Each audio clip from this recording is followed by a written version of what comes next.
So another important sheet metal command is vent. To use this command, we need to have some sketch on any plane or face. So make normal to and draw a circle.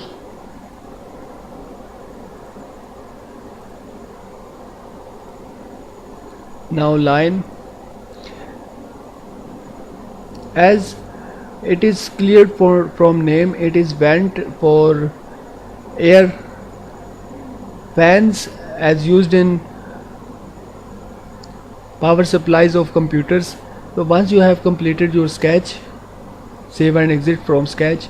Now you can use vent command. First of all, it will ask you about boundary. So this is our boundary. Then these are the options, review them by yourself. Here is the rib. So these are two ribs, select them one by one. Again scroll down and